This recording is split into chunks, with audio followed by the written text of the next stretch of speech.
Okay,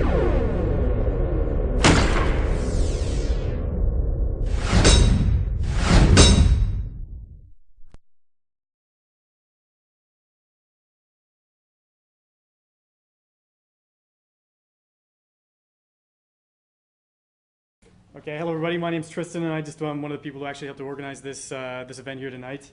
So I want to welcome everyone, and thank you all for coming out tonight. I mean, Drew Garvey, who isn't here right now, but he played a major role in getting this together, and a whole gang of other people worked pretty hard to get this event organized. To bring Michael Parenti, our guest speaker here to Guelph. So while you people could be anywhere in the world, you're here with us, and we do appreciate that. Yeah. So Michael Parenti is a major author. He's written over 20 books. He's a real veteran of activism, progressive causes, and radical politics extending back to the 1960s. He has made countless guest appearances on TV and radio programs over the years, including our very own Back in USSR Rebel Music show on CFRU 93.3 FM, which you all should tune into, by the way. It's on Saturdays at 10 p.m. It's like local here. So, and he has lectured on just about, well, every conceivable subject in politics, economics, social issues, cultural issues, you name it. So, I think I'll stop that part of it now just because I think he gets this spiel every time he speaks anywhere, and it must get very boring. But that's good. Okay. But the topic tonight is the subject of Michael's latest book. It's called The Face of Imperialism. And I thought, what better way to introduce this talk to you and really try to bring it home to you, just how much imperialism has impacted on us, like in the past, and continues to have impact on us today. Like all around the world, is to talk about the experiences of my own family.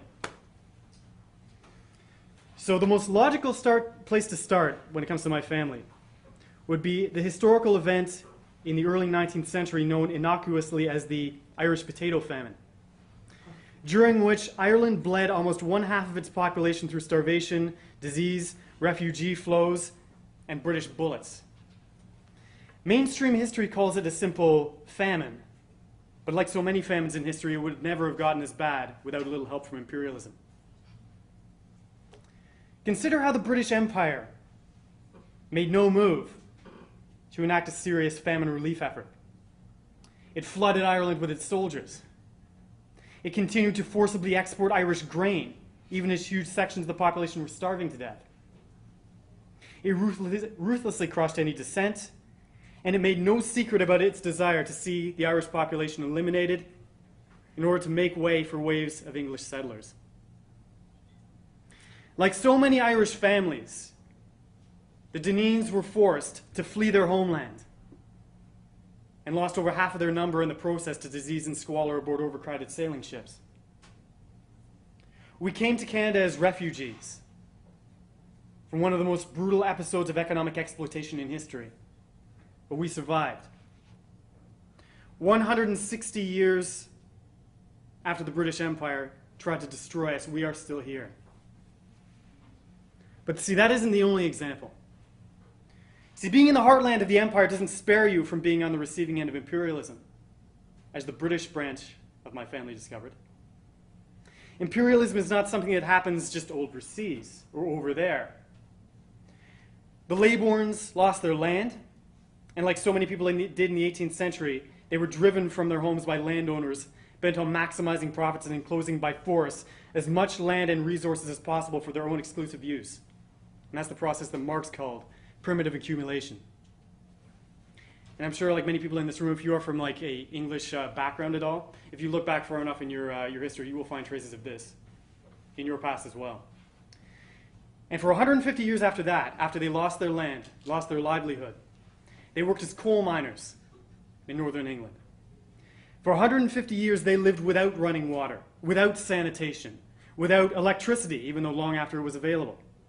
Healthcare, access to education or occupational safety, they had none of that.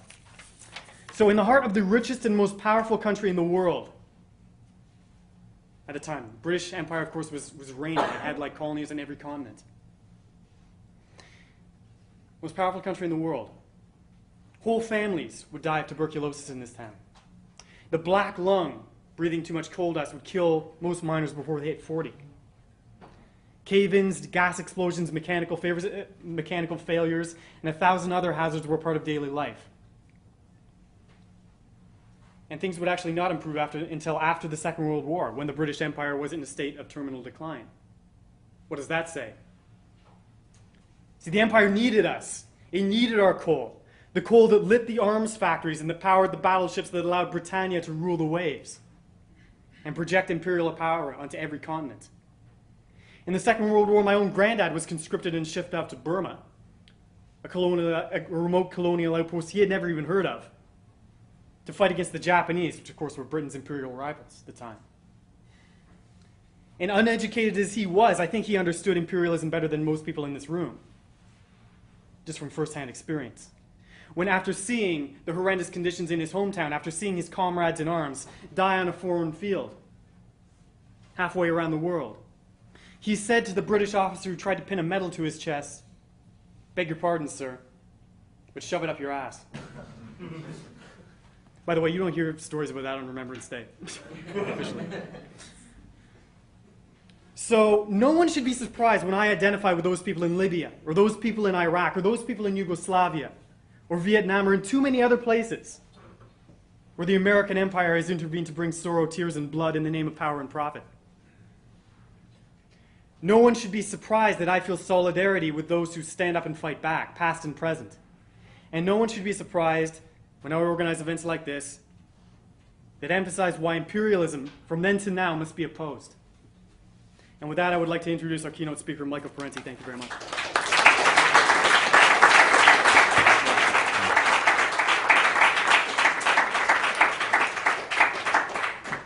It's a pleasure to be here. I'm going to talk about this U.S. empire.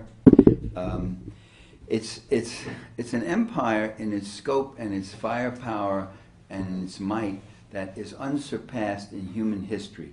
There's no empire that is as total and global as this one. It has over 700 major military bases. It has troops. It has troops in some 80 or 90 countries. Troops, American national troops. Its fleets make port on every continent in the globe. The U.S. spends more on military than all other nations combined. It's an empire, as you know, without colonies, really, in the old direct colonial rule sense.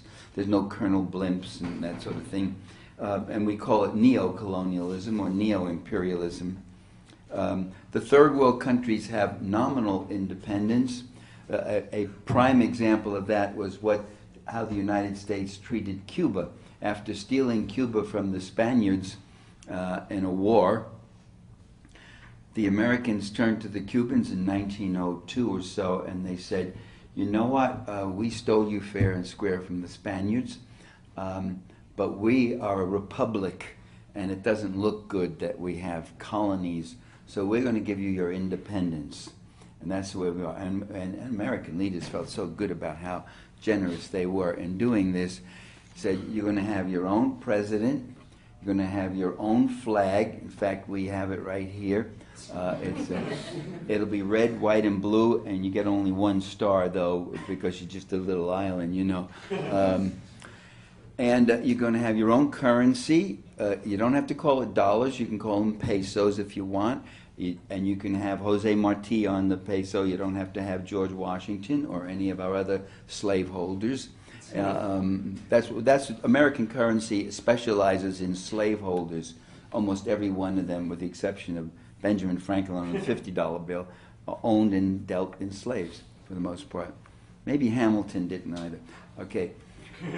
So so we went to the Cubans and we said, "You're going to have your own constitution," and here that is too. We got that written up for you. Check the Spanish. You know, our Spanish isn't that good. And Cuba became an independent country, and all the American leaders, political and economic leaders, all they settled for in return is that they would own and control Cuba's sugar industry and tobacco industry and nickel mining and refinery and tourist industry and all of Cuba's relations with third countries, other countries. So that's what neo-imperialism is, where you get the Hulk the shell of independence, and the imperialists get the substance. Now, You lost one. You might jump. where is it? Oh. Trying to get away, you little rascal. Okay. The thing that imperialism does is that it brings poverty throughout the world. It brings wealth to the few, and it brings poverty to the many.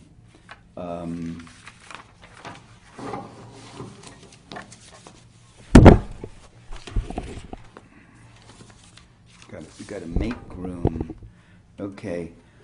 And that fits in with the whole concept of capitalism as a purveyor of prosperity. We've all heard this one time or another.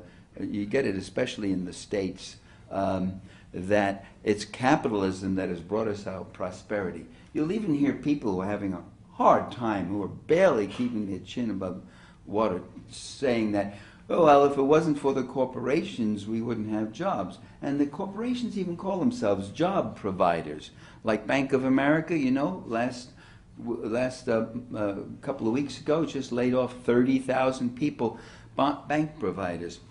Well, capitalism brings prosperity. We've always been taught. We hear it all the time. I will now demonstrate to you in 15 seconds the contrary, okay?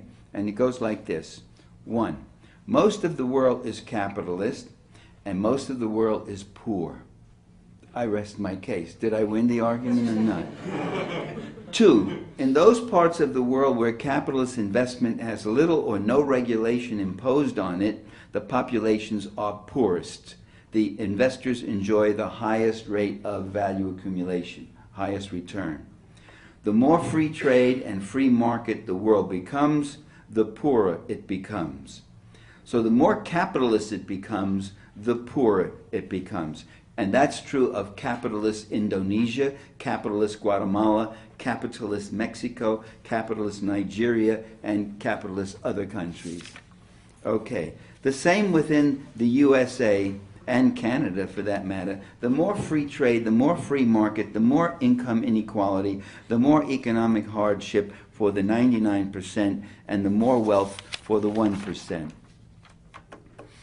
Now, this global empire has to be looked at a little more closely.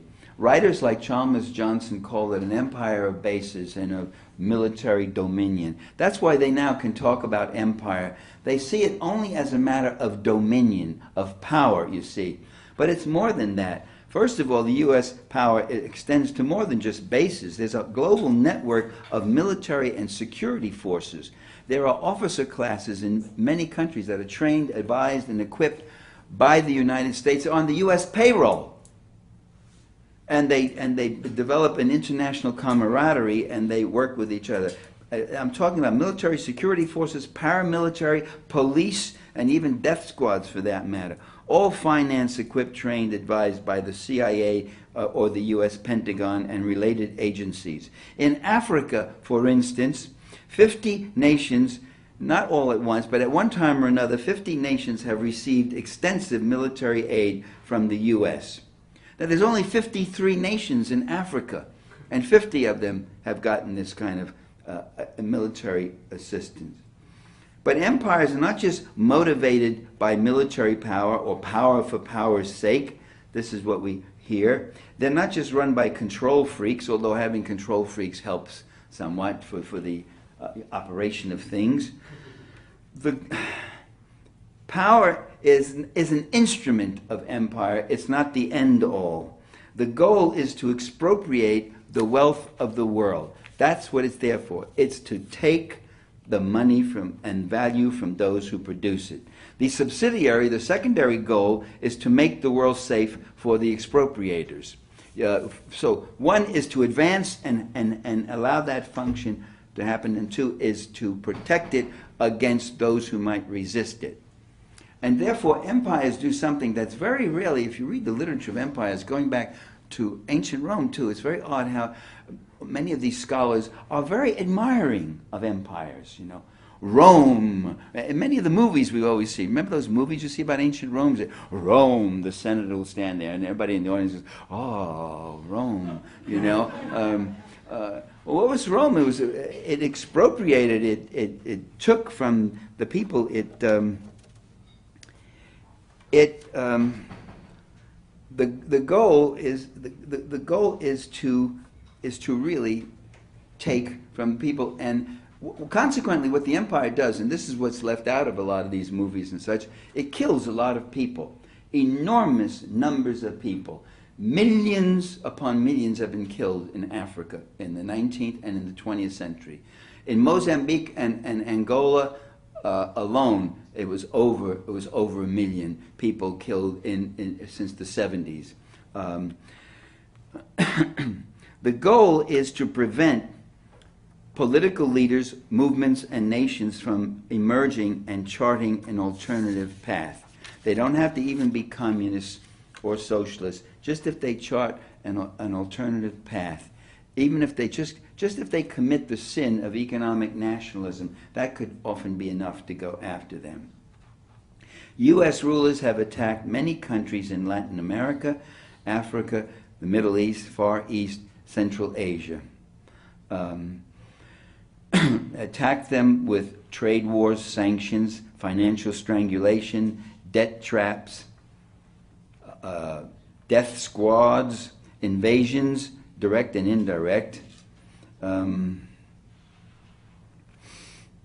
Any nation that tries to work outside the corporate transnational system, the New World Global Order, is called an enemy of America. Every nation that works inside is called friendly to America. And it's never explained what makes them anti or pro or whatever.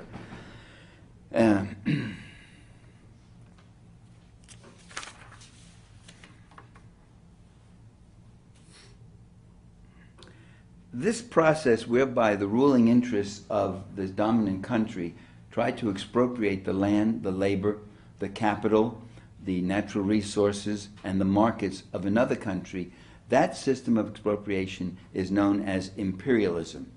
And a lot of the books that have been written since 2000 will now mention empire.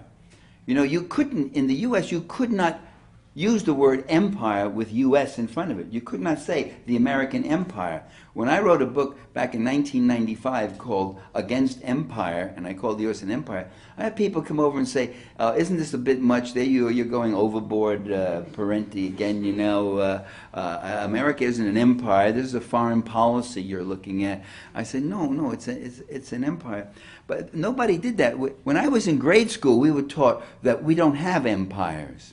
America, the French had it, the British had it. America does not have empires. We have territories, and we have possessions, they were called. But we did not have empire, bad boy. Don't you say that word again. So, imperialism is what empires do. And that's why, by the way, where was I? This literature. 1995, I wrote that book, Against Empire. By 2000, all sorts of books started coming out, written by Americans, using the word empire in their title. Empire of Bases, The Sorrows of Empire, The Follies of Empire, The Twilight of Empire, The Dawn of Empire, The Mid-Afternoon of Empire, The Coffee Break for Empire, whatever it might be. But the empire, and they were all talking about the U.S. I said, what's going on? Are the liberals actually waking up and really getting it now? And then if you read these books closer, you find they don't mention imperialism. But that's what empires do. Empires do imperialism. And then you realize what they mean by empire is just simply dominion, power, control. And they don't get into the political economy of it. And if you would believe them, you would think that they're just these Washington planners who do all these things because they just got to do them to occupy themselves. And there's no political economic content to it, you see.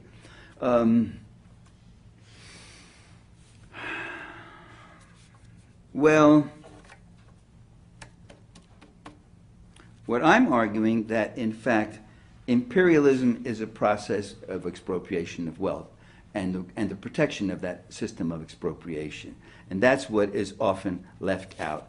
And that's why they're able to use the term empire. Even some conservatives will start saying things like, we're a superpower, we're an empire, and we got to act like an empire, and we got to get in there, and we got to do this, we got to do that, and all that sort of thing, as if their power gave them automatic entitlement to act upon people in this way.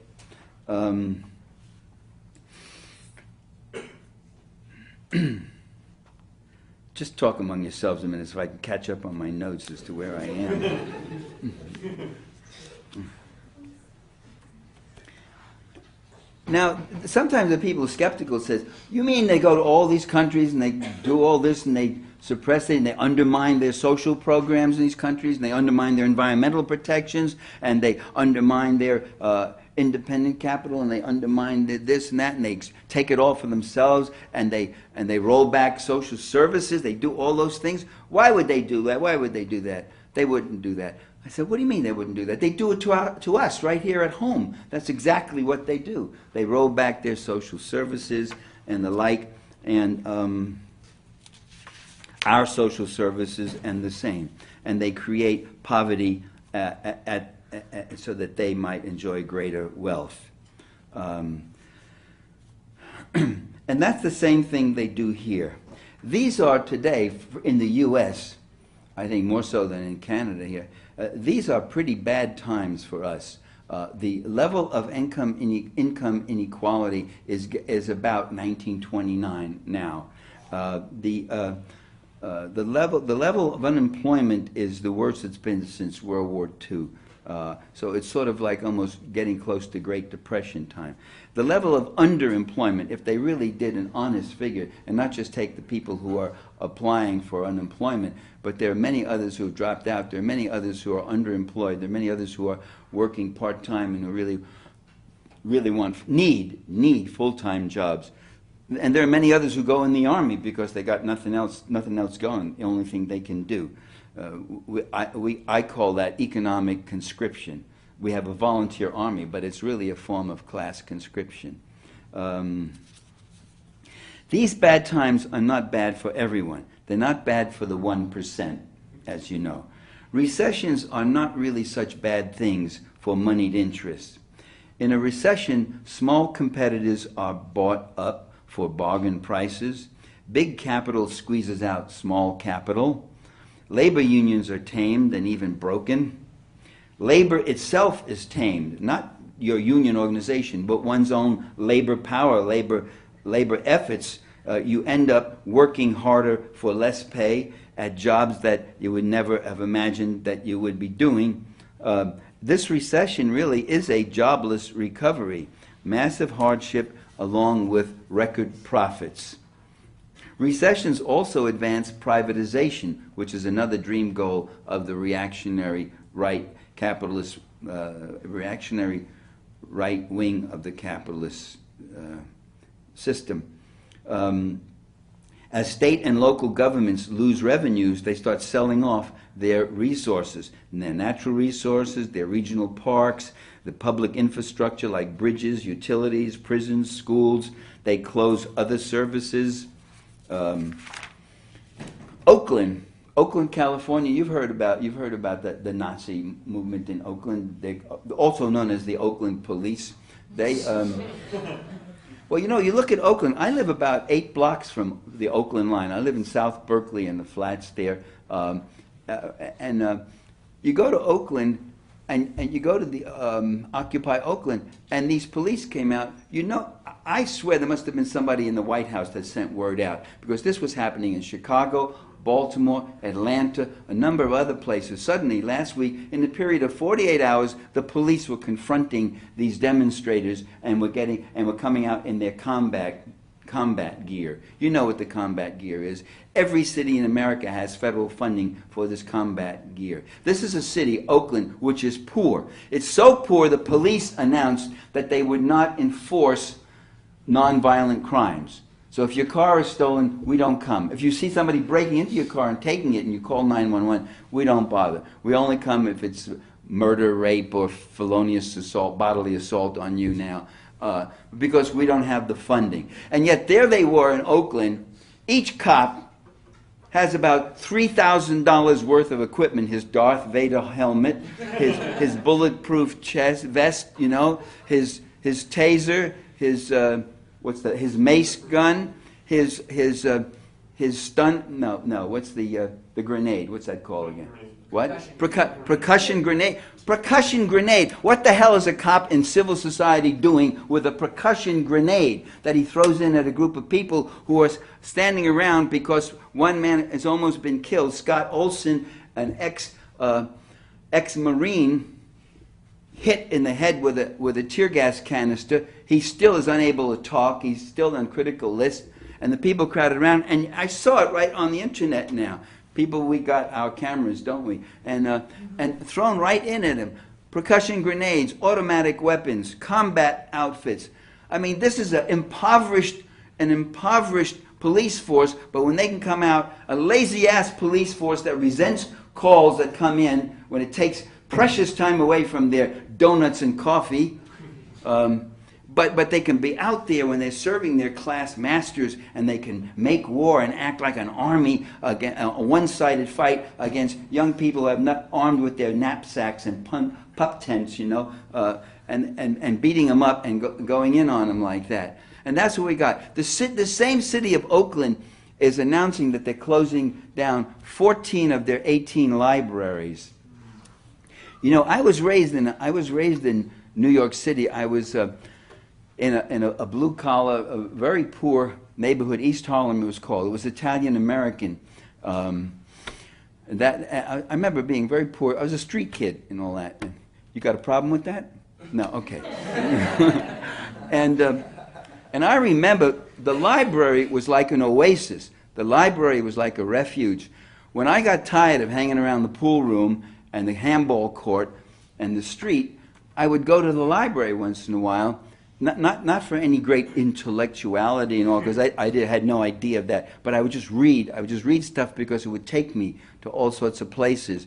And the library can make a difference. And here they're going to close down 14 libraries, a lot of them in neighborhoods where that's the only quiet place that kids will have to study or think or get themselves going. So that's the way. That's the America I live in now. America the Beautiful. In 1989, I gave a talk someplace in the States, and George Herbert Walker Bush, that's George W. Bush's daddy, was president in 1989, and I said, Bush is embarking on the third worldization of America, and that's the goal. The third worldization of America. The real goal is the third worldization of everywhere, of the whole globe. This is what they want. They are rolling back the social democracy. They use the term social democracy. A member of the Business Council during Jimmy Carter's day, I remember seeing this. It leaped up at me. He said, if we keep going with all these benefits and social programs and all, we'll have a social democracy. Meaning a place like Finland or Norway or this and that. Yeah, and the gap between the rich and the poor, he mentioned it. The gap is closer and tighter than ever. This kind of thing has got to stop. I mean, but he used the term social democracy. Now, Americans don't use it. There's about 200 Americans who know that term, what it means, social democracy. It means these countries. If they ever got close to it, they would say welfare state, or a term of that sort. Which is sort of is a pejorative kind of term, as it's used in the States. Well, they got Ronald Reagan in, and he started rolling it back and rolling it back. You know, when George Bush left office, I was reading in the New Yorker, let's fast forward 30 years later, and I'm reading in 2008, and there's a Republican Party, RNC, Republican National Committee operative, and he's saying, well, we've pretty much won everything. We've pretty much stripped this country of its social democracy. And again, the term leaked out. That these guys pretend to an ideological neutrality that they don't really have. But to see them use this term, to see that they have this ideological class consciousness that the American plutocracy seldom wishes to reveal. but certain times they admit that this is what the fight is exactly about. And George Bush himself got up and said, I think my administration was a success. And he is goddamn right. He's right. I don't care how many of our liberal friends rocked back on their heels and said, he's so stupid and so stupid. The liberals never get tired of talking about how stupid George Bush was. And meanwhile, he's sticking it to them up one side and down the other. Cut back on environmental protections, cut back on health services, cut back on any decent thing you can think of, doubled the military budget, more than doubled the debt as another way to strangle and beat us. And all the while they're calling him stupid because he mispronounces a few words. Big deal. And they did the same thing with Reagan. So this is the kind of underdevelopment we face here.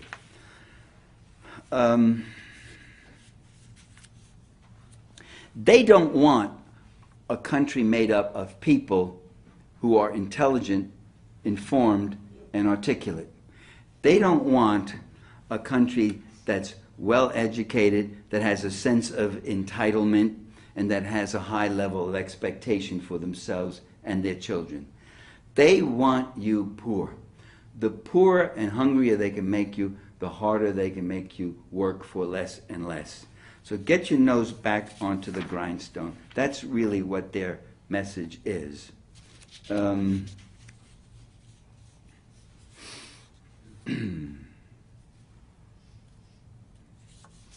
I started to say about Bush. Bush said, when he left, he said, my administration was successful. The one failure I had was I couldn't get rid of Social Security. Now there too, these moments of honesty, these little flickers of honesty that comes out of a mouth that was made for lies. You see, it was I thought pretty interesting. They oppose Social Security not because it doesn't work, not because it's going broke. It runs a surplus of many billions of dollars every year, and they could take care of that whole demographic shift by just lifting the ceiling on what part of the income is taxable and such. They oppose Social Security because it does work.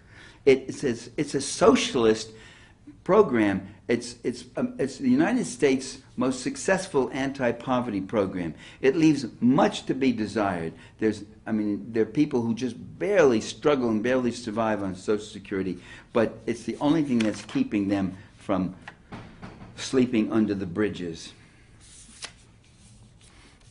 I heard Robert Reich not long ago. He was talking about the economic recession, and he said things aren't going right. The country isn't doing this right. Jobless recovery, record profits and wealth accumulation, and all that. And he said, it's too bad. He said, it's too bad that we can't find somebody in Washington with half a brain who could take care of this.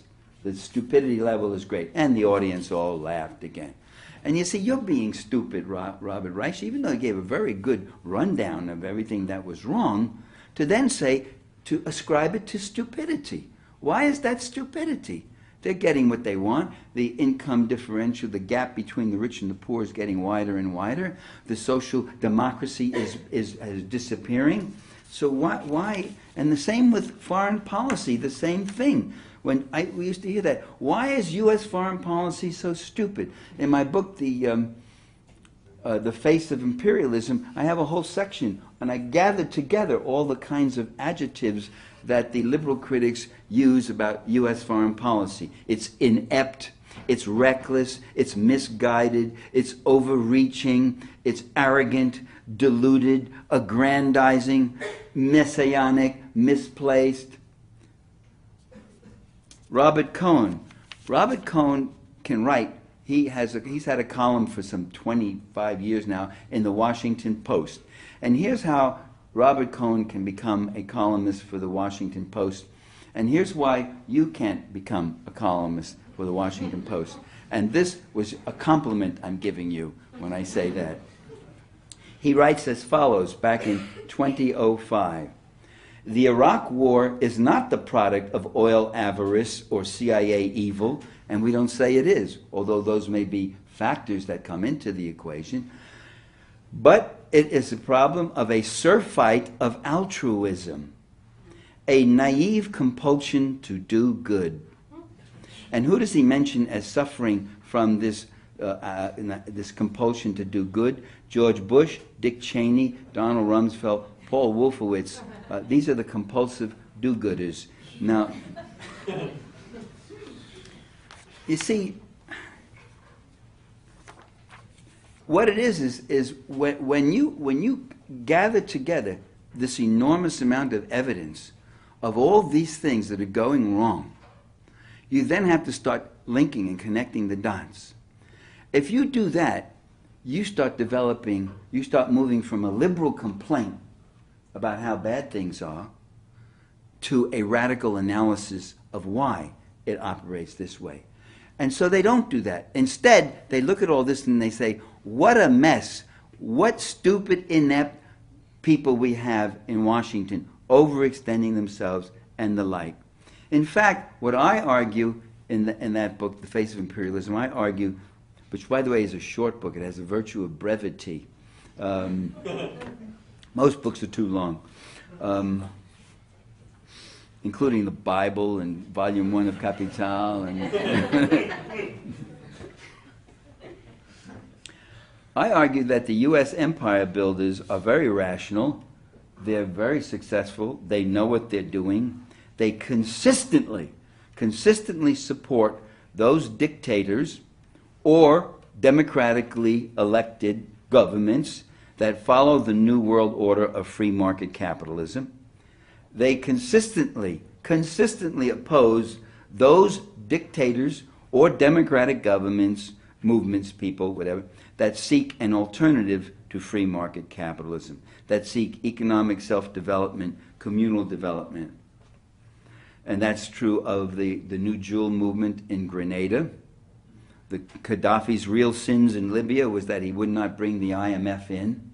He did that. He built that aquifer system which brought that fresh water up to the north where most of the people of Libya live, fresh water for the farms and for themselves. He kicked the oil companies out and he took the earnings from those oil companies and he built free housing for the Libyan people, free education, and free health care. Whatever else he did, whatever his other sins were, that isn't what the West was concerned. They weren't concerned about that. Look, right next door to him was another dictator, Mubarak. And right down almost to the last day, Obama and Hillary were defending Mubarak. For 30 years, I heard about Mubarak in Egypt, and all I ever heard him referred to in the U.S. media was President Mubarak. President Mubarak was one of the most repressive regimes, but he was President Mubarak, whereas Gaddafi was, commander or dictator or whatever else like that. Milosevic of Yugoslavia, who could not get convicted by that tribunal in The Hague. It wasn't the World Court. It's just that trumped-up tribunal that the British and the Americans set up to try him. When the top jurist in the Hague, Carla del Ponte, said, 2 years of prosecution, we don't have a case against this guy. There's nothing we can put him in jail about. There were no mass slaughters. There were no 100,000 bodies buried in Kosovo. You took over Kosovo. Where are the bodies and all? But that kind of stuff was pumped out, and we had people, even progressives, and even people who consider themselves on the left, there they were standing shoulder to shoulder with the CIA, and the Pentagon and NATO and the very same mass media they always tell us don't believe and take it with a grain of salt and watch what you're reading and all that. And there they were standing shoulder to shoulder with them, fighting whatever it was, the last Stalinist, whatever they thought he was. Democratically elected in Yugoslavia, in Yugoslavia's first democratic election. Noriega of Panama, Chavez of Venezuela is called a firebrand, a barracks populist, whatever that's supposed to mean, and such, and hostile to America. Aristide in Haiti, twice democratically elected and disposed by the U.S. and driven out of his own country. Allende in Chile, killed. Zelaya in Honduras, whom Obama sold right down the river. And what was Zelaya's sin? in Honduras. He wanted to raise the minimum wage by about 10 cents an hour. And the military went against him and kicked him out. And you can go on and on with these things. Saddam Hussein is a very interesting case. There's your control group if you want to experiment. Saddam Hussein was CIA. You know, back in the late 50s, early 60s, Iraq had this revolution and had this democratically elected coalition government. And Saddam Hussein's first gig under the CIA was to go and murder the prime minister, the democratically elected prime minister of Iraq. And today, when they go in and say, we come to Iraq to teach these poor little backwood people how to run a democracy, they forget they had a democracy 20 years before. This is a 5,000-year civilization. We're going to come in and teach them how to really survive and tie their shoelaces and that sort of thing. Okay. Within about 10 years, they got Saddam Hussein to head the Ba'athist Party with enough killings, with enough money, with enough recruitment of strong arms and such. And he came into office, and Saddam Hussein came into office. He murdered or drove into exile or drove underground every constitutionalist, every Democrat, every communist, every socialist, every reformer in Iraq. That's what he did. And when he was doing that, some of the most horrible tortures and murders, he was Washington's poster boy. They loved him. They couldn't get enough of him. They'd take their pictures with him. They sent him aid. They sigged him into war against Iran. They gave him special this and special that and all that. Then he started doing some very funny and unforgivable things. Do you know what he did? He committed economic nationalism. He refused to privatize everything. He kept the entire economy state-owned. Donald Rumsfeld, Secretary of Defense, U.S., said, "It looks like a Stalinist economy." I was amused by the use of that term. A Stalinist economy. He kept everything national. He started educating engineers, cadres. Women were going to school. He kept a lot of the reforms of the former democracy. And they were saying, hey, why do we kill all these people and jack him in there when he's carrying out some of the same programs that they had? And he refused to give the oil companies back their oil. Their oil, which the Iraqis very inconsiderately and selfishly had buried in their own ground. So what did they do? They bombed him and they destroyed him and the like. But isn't that interesting? Now here you're controlling for the very same person. And you see, if he's doing these set of actions, which I said are called friendship, pro-American, democratic, healthy, it's okay. When he does these sets of actions, and in fact, in the second stage, he did much less murdering and killing, relatively little. He was like improving himself, and who the hell wants that as your ally? What use is that? Is he going soft on us? Well, how do the American builders get the American people, American empire builders, how do they get the American people to go along with all of this? No jokes from you Canadians now, okay? Let me just talk about... no, I know that there's a great show. It used to be... One of its segments was called Talking with Americans. Do you know the show? I mean, I forget the guy's name. And they used to, and you heartless Canadians used to come down to the U.S. and used to interview Americans about things, you know. I think they even interviewed President George Bush himself. They said, President Bush, the Canadian president, already a joke, the Canadian president Tim Horton sends his regards. And Bush said, oh, say hello to President Horton for me. Oh, haven't seen him in quite a while, yeah. And then they did a survey. They went around, they said to Americans, you know the Canadians are killing all of our silverfish. You know what silverfish are? There's like these little roaches that you find in the bathtub. You're supposed to whack them, and they're vermin. And people say, oh, we got to stop them from doing that. So I love the show, but but it's pretty bad when the empire does it, and plays tricks.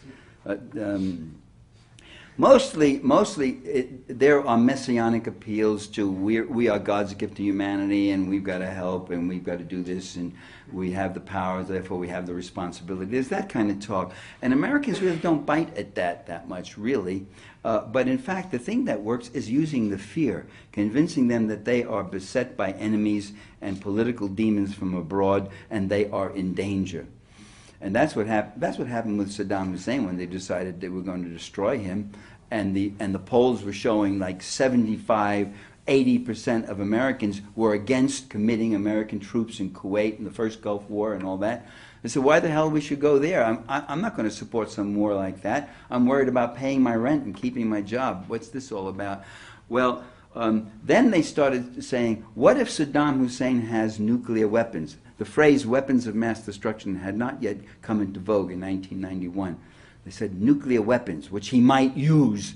Well, you know, it's like saying, what if someone has a gun to your head? Are you going to feel comfortable about it or what? So then, if you can incite enough people with fear, that, and you know, that their homes are endangered, their children are in danger and all that, then they are willing to hand over their tax dollars and their rights to those who would wage wars. For years we saw that. I was raised in that. It was called saving the world from communism. Communism everywhere. Communism in schools, communism in Hollywood, communism under your bed, your mama, communism going to get your mama, you know. You got to worry about communism. And we lived in this fear of the ruthless, power-hungry communists who were overthrown after a few demonstrations. And there was a panicky period in the early to mid-90s where the plutocracy and the global empire builders, who had said, we need this enormous budget, we need these global empire, we need all these bases to contain the Soviet Union.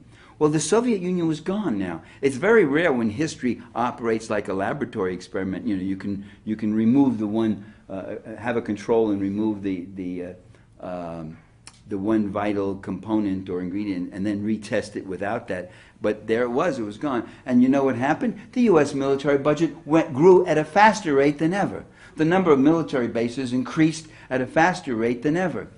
We now have bases, major bases in Kyrgyzstan, in Central Asia, where 15 years ago no American policymaker even dreamed that we could have a base there, and now we got bases there. Well, that was a part of the Soviet Union. It isn't. So there it is. So here's the danger now. We've run out of enemies. What do? How do we keep the American people frightened enough? And thank God it came along, the war on terror. Now, the war on terror had been going on before. It was always ascribed to the Soviets. A world network of terrorism with its headquarters in Moscow was the phrase that Claire Rising was always using. I don't know if you remember her. No, not Claire Rising. I'm sorry. I think I had the wrong name there. Strike that. Edit this film now. There. Well, the imperialists cannot tell the American public that we want you to die for the free market, die to make the world safe for the Fortune 500 and the super rich. So they say they're involved, they go in because of humanitarian considerations, or to ward off an aggressor, or defend our national security, to free a country from a tyrant, to fight terrorism and all that stuff.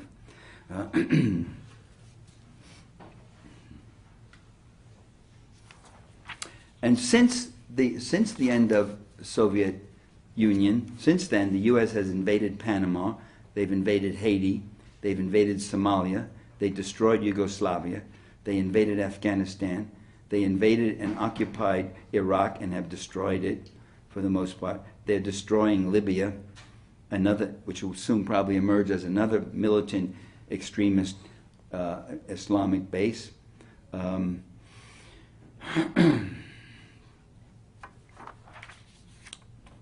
The empire sees only two types of states beyond its borders. I discussed this in the book too.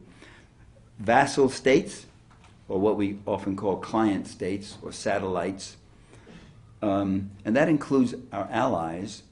With allies, of course, you give them a little more room, but they go along pretty much or they'd never interfere with us if we're going to bomb a country in Europe. Whoever knew that a country in Europe was going to be destroyed by aerial war? That's Yugoslavia. And they went along, they looked the other way, some of them, and others actually participated. Or the other kind of state is an enemy state or potential enemy. Every state that is not a vassal or a satellite of the U.S. empire is potentially an enemy. Some of them just because of their sheer size. They cannot be that readily bludgeoned.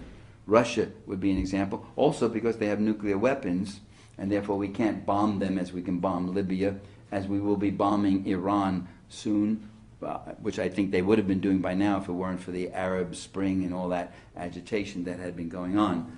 So think of that when you do demonstrations. Does it have any effect or impact?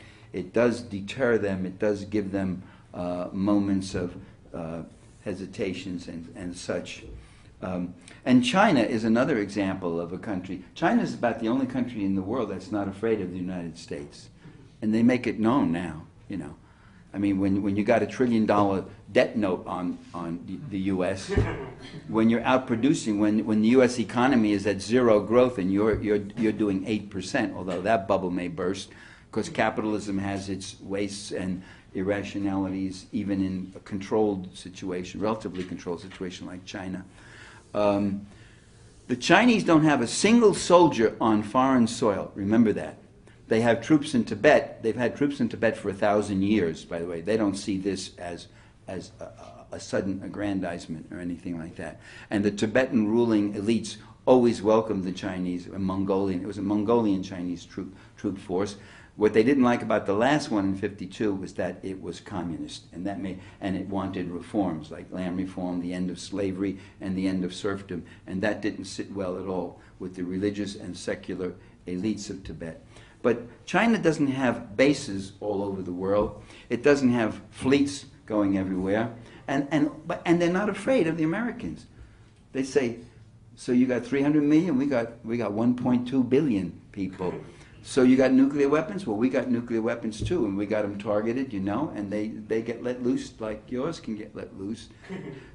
During that dispute in the China South Sea there, you know, with China and Malaysia and Taiwan and Vietnam are all arguing about the oil reserves, and the U.S. came along and said, we will give our good officers and adjudicate this thing. And the Chinese said, who the hell asked you? You know, get the hell out of here. You have no historical claim or link here. Just get out of here. And that was that. It was very interesting. You look in Africa now, you know, the U.S. corporations go in, and their goal is to do what? Destroy all the communal farming, destroy whatever they can, grab everything they can and get the hell out, leave the people poor and leave and go out rich. The Chinese come in and they say, what do you need? Improvements in your port? We'll do the improvements. What do you need? Some roads here, there? We'll build them for you. Now give us a contract on your minerals and such and the like. And they're very popular in some parts of Africa. So China is a potential enemy. And when Obama gets up and does his State of the Union, he starts with our rivalry with China. And I said, wait a minute, I got no rivalry with China. I'm not in no race against the Chinese. I'm not, what is this? What is this stuff, you see? Let me just make two last points, then I'll stop. Maybe three. The empire feeds off the republic. The empire gets its immense wealth. It's a very costly affair to police the whole world, and the global military power is stronger than ever. The Pentagon is stronger than ever, and the republic is poorer and more depleted than ever. You have, as I've already said, indebted states and municipalities and such, closing hospitals, closing schools, and libraries. And there's a number of books written about how the U.S. empire is in decline. I don't see that. Did I miss something? I don't see it as in decline. The republic is in decline. I mean, that's for sure. And you shouldn't confuse the two. Now there's whole-scale resistance. But it is also true that the empire, like any parasite, can kill its host if it feeds and feeds and feeds. If the republic collapses, the empire doesn't get enough.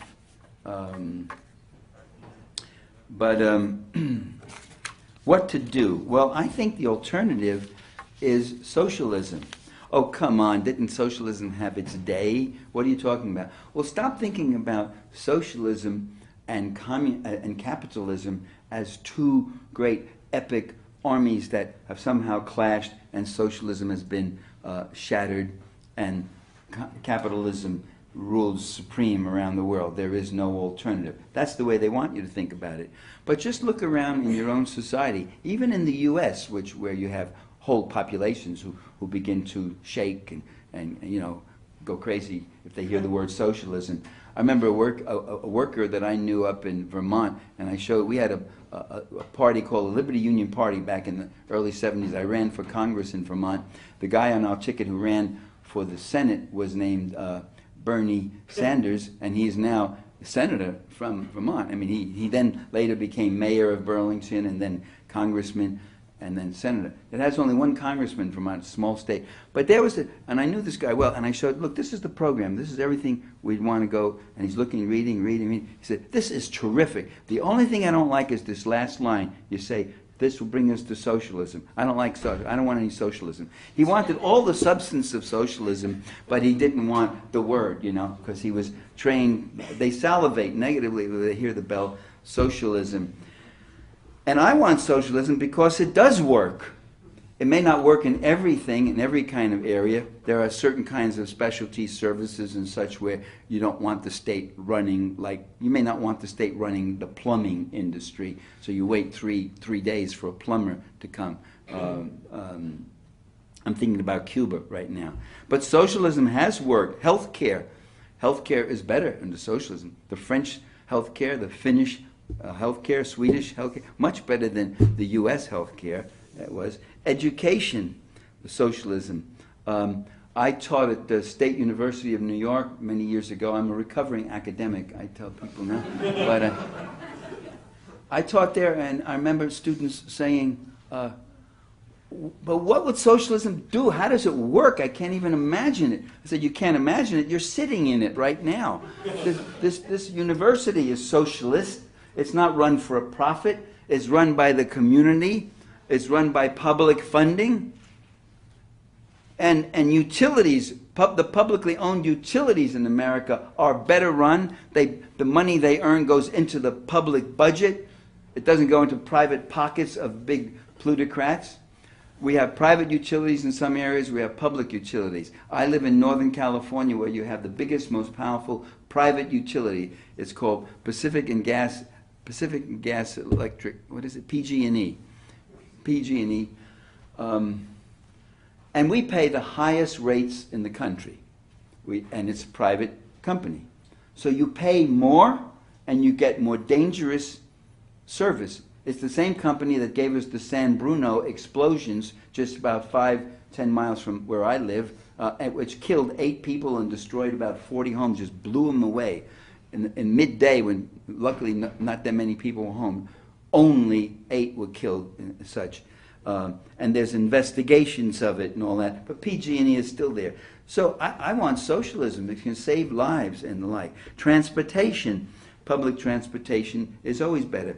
The one state in the U.S. that had a relatively more stable and less drastic economic financial recession was North Dakota. And North Dakota is the only state in the Union that has state banks. So that means the public funds and all this money, these millions of dollars, go into a state bank, and they earn money not for the rich bankers, but for the public itself. When public programs don't work, it's usually because they're defunded and they're deprived of enough money to really to carry out the work that they could do.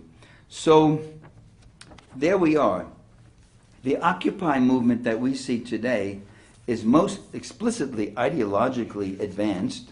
I think it's terrific. It's a very good movement. The signs say things like, you know, down with capitalism, or we can't afford capitalism and we need socialism, and talk about the 1% and the 99%. That's a devilishly clever and simple thing to finally do, just the 1%. You know, it's not even 1%.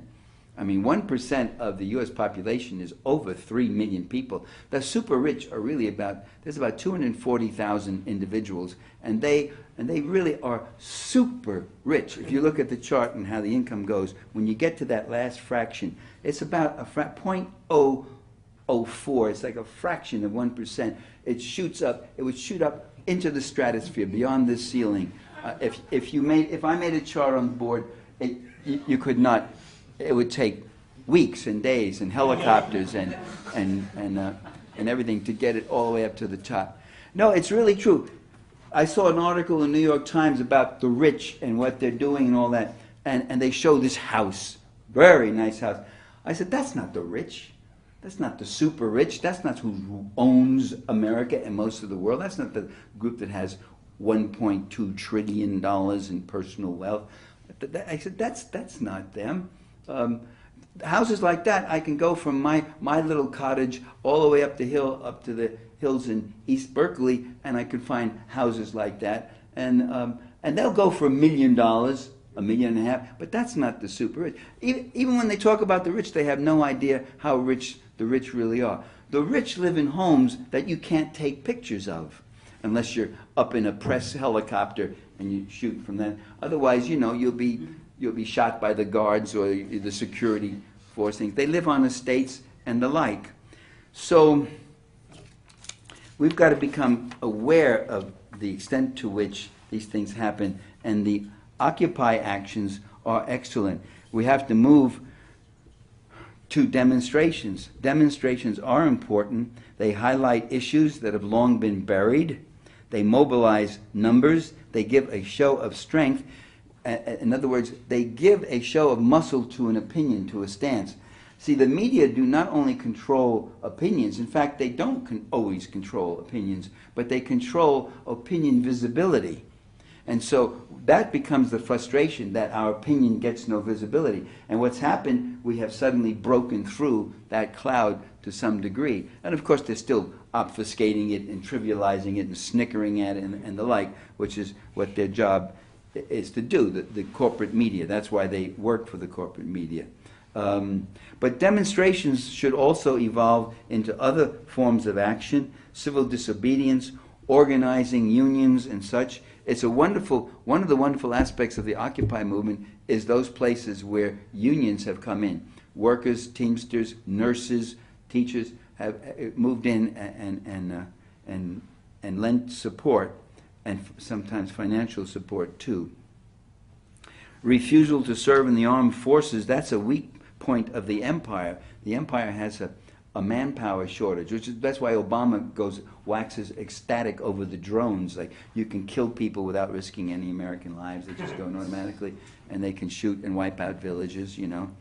All right, so there's some collateral damage and the like.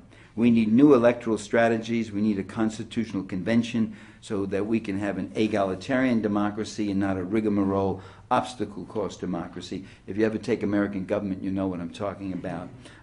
We need ideological education. We really have to advance the ideological consciousness. And that means when you see these things and you see how they come together, you can connect them and you can see why it's not just all confusion and buzzing, booming, blooming, chaos, why in fact there are real consistencies there, and you're able to organize this data into a real analysis. And I hope I gave you some bit of a real analysis tonight. Thank you for being so courteous.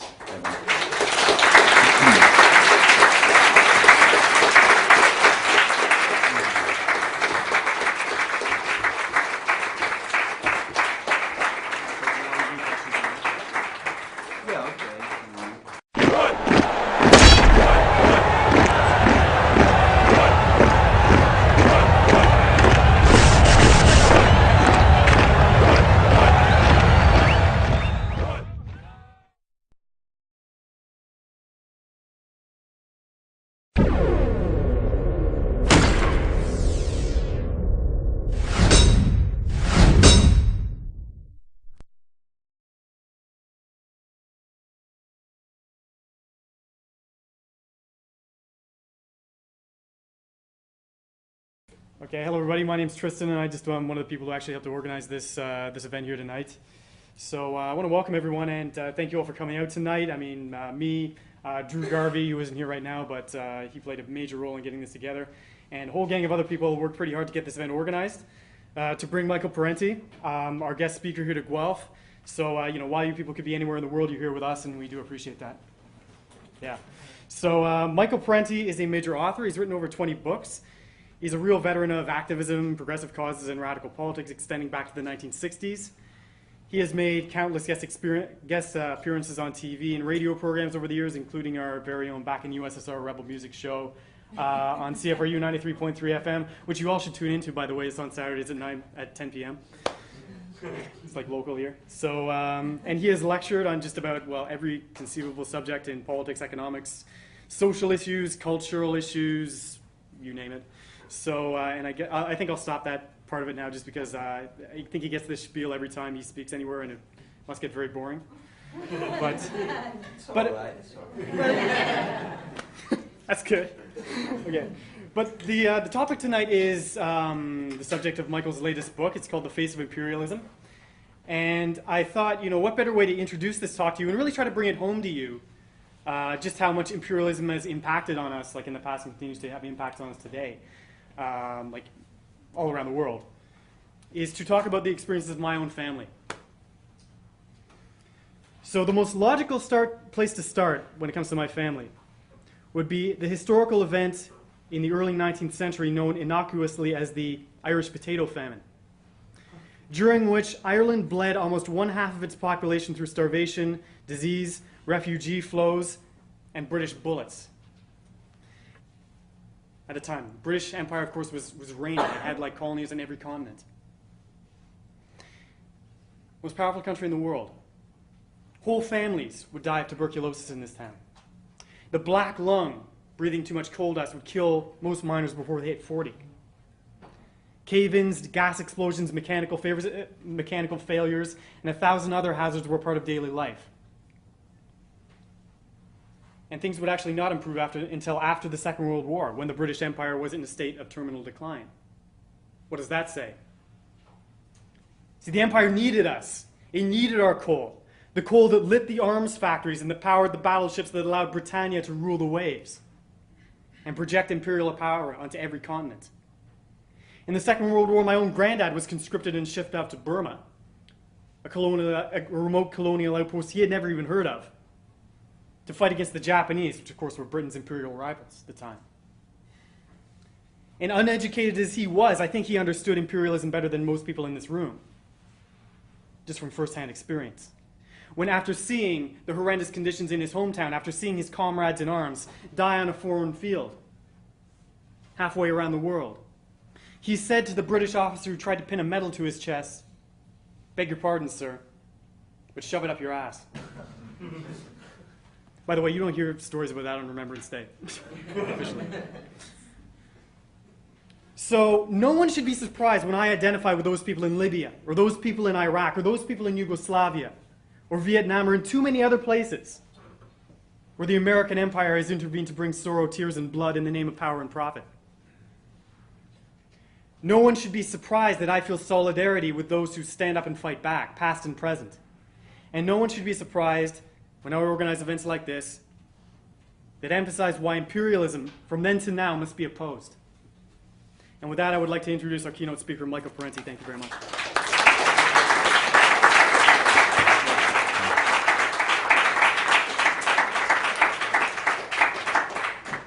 It's a pleasure to be here. I'm going to talk about this U.S. empire. It's an empire in its scope and its firepower and in its might that is unsurpassed in human history. There's no empire that is as total and global as this one. It has over 700 major military bases. It has troops. It has troops in some 80 or 90 countries. Troops, American national troops. Its fleets make port on every continent in the globe. The U.S. spends more on military on the military than all other nations combined. It's an empire, as you know, without colonies, really, in the old direct colonial rule sense. There's no Colonel Blimps and that sort of thing. And we call it neo-colonialism or neo-imperialism. The third world countries have nominal independence. A prime example of that was how the United States treated Cuba. After stealing Cuba from the Spaniards in a war, the Americans turned to the Cubans in 1902 or so, and they said, you know what, we stole you fair and square from the Spaniards, but we are a republic, and it doesn't look good that we have colonies, so we're going to give you your independence. And that's where we are. And American leaders felt so good about how generous they were in doing this. Said, you're going to have your own president, you're going to have your own flag. In fact, we have it right here. It'll be red, white, and blue, and you get only one star, though, because you're just a little island, you know. And you're going to have your own currency. You don't have to call it dollars. You can call them pesos if you want. And you can have Jose Marti on the peso. You don't have to have George Washington or any of our other slaveholders. That's American currency specializes in slaveholders. Almost every one of them, with the exception of Benjamin Franklin on the $50 bill, owned and dealt in slaves. Mainstream history calls it a simple famine. But like so many famines in history, it would never have gotten as bad without a little help from imperialism. Consider how the British Empire made no move to enact a serious famine relief effort. It flooded Ireland with its soldiers. It continued to forcibly export Irish grain, even as huge sections of the population were starving to death. It ruthlessly crushed any dissent, and it made no secret about its desire to see the Irish population eliminated in order to make way for waves of English settlers. Like so many Irish families, the Dineenes were forced to flee their homeland and lost over half of their number in the process to disease and squalor aboard overcrowded sailing ships. We came to Canada as refugees from one of the most brutal episodes of economic exploitation in history, but we survived. 160 years after the British Empire tried to destroy us, we are still here. But see, that isn't the only example. See, being in the heartland of the empire doesn't spare you from being on the receiving end of imperialism, as the British branch of my family discovered. Imperialism is not something that happens just overseas or over there. The Leybournes lost their land, and like so many people did in the 18th century, they were driven from their homes by landowners bent on maximizing profits and enclosing by force as much land and resources as possible for their own exclusive use. And that's the process that Marx called primitive accumulation. And I'm sure, like many people in this room, if you are from like a English background at all, if you look back far enough in your history, you will find traces of this in your past as well. And for 150 years after that, after they lost their land, lost their livelihood, they worked as coal miners in northern England. For 150 years, they lived without running water, without sanitation, without electricity, even though long after it was available. Healthcare, access to education or occupational safety, they had none of that. So in the heart of the richest and most powerful country in the world, for the most part. Maybe Hamilton didn't either. Okay. So so we went to the Cubans and we said, you're going to have your own constitution, and here that is too. We got that written up for you. Check the Spanish. You know, our Spanish isn't that good. And Cuba became an independent country. And all the American leaders, political and economic leaders, all they settled for in return is that they would own and control Cuba's sugar industry and tobacco industry and nickel mining and refinery and tourist industry and all of Cuba's relations with third countries, other countries. So that's what neo-imperialism is, where you get the hulk, the shell of independence, and the imperialists get the substance. Now, you lost one. where is it? Oh. Get away, you little rascal, okay? The thing that imperialism does is that it brings poverty throughout the world. It brings wealth to the few, and it brings poverty to the many. You